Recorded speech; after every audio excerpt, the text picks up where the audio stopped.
you have all of these different scenarios that are playing out, but yet the Prime Minister is giving a public statement before the House of Assembly declaring that he has a $135 million surplus, but in actuality,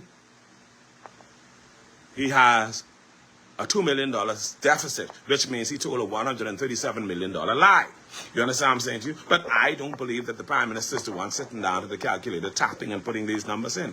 Because the Prime Minister is busy. So someone else has to do that. And right now, his Chief Financial Officer is Simon Wilson. And so Simon Wilson is the person who is giving the Prime Minister this false information, or anyone connected to him or connected to finance is giving him this information, so much so that he goes up and makes a fool of himself, and then he gets into a tit-for-tat with a news reporter because he can't justify the information.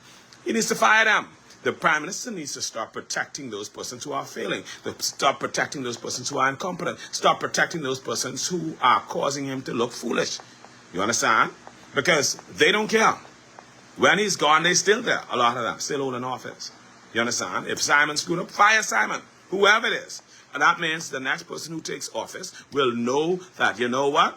I have to make sure I do a proper job. I have to be effective in my dealings. I have to be responsible. And I have to make sure that I give my boss the correct information. Otherwise, I will have no job. And that's just the way it is. And because we cannot create these rooms or these offices or these positions where persons feel as if because they hold a particular position, they are untouchable. And that is what has happened.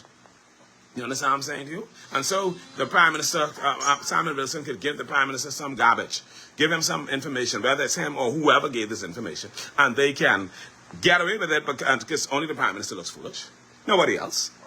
You understand what I'm saying to you? No. And so the system needs to change where these persons who are handing out these information, if they are giving the wrong information, if they are not giving the correct information, if they are conveying information that makes the government look foolish, they face the consequences of their actions. Whatever it is that they do that brings the government into disrepute, that brings the Prime Minister's office into disrepute, they face the consequences of their actions. Consequences will follow as night follows day. But we have to take a firm position on this, on how we address this. Jahiz, I need you, please. We have to take a firm position on how we address this. Now, we're going to talk about some other stuff today. I need you to turn that fan like that. Turn it, set it up like that, where it's turning to me, but set it like that. Put it this way. I don't need it not too much, and make sure it blows on me. So put the head up, Jahiz. Put the head up.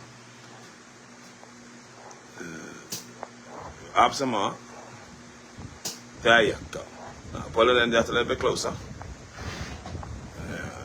All right, and then we go from there. All right, so yeah, the Prime Minister needs to do what he has to do to resolve some of these issues. Good night, everybody. Good evening. Andrew Starbird, it's good to see you. Tommy Major, Cheryl Turner, O'Neill Higgs, good to see you. We appreciate you all for being on this platform this evening as we get into the conversations about stuff going on throughout the country. So some action needs to be taken against, and this is my personal view. Babylicious, thank you for the love or the heart, whatever that is. Thank you so much.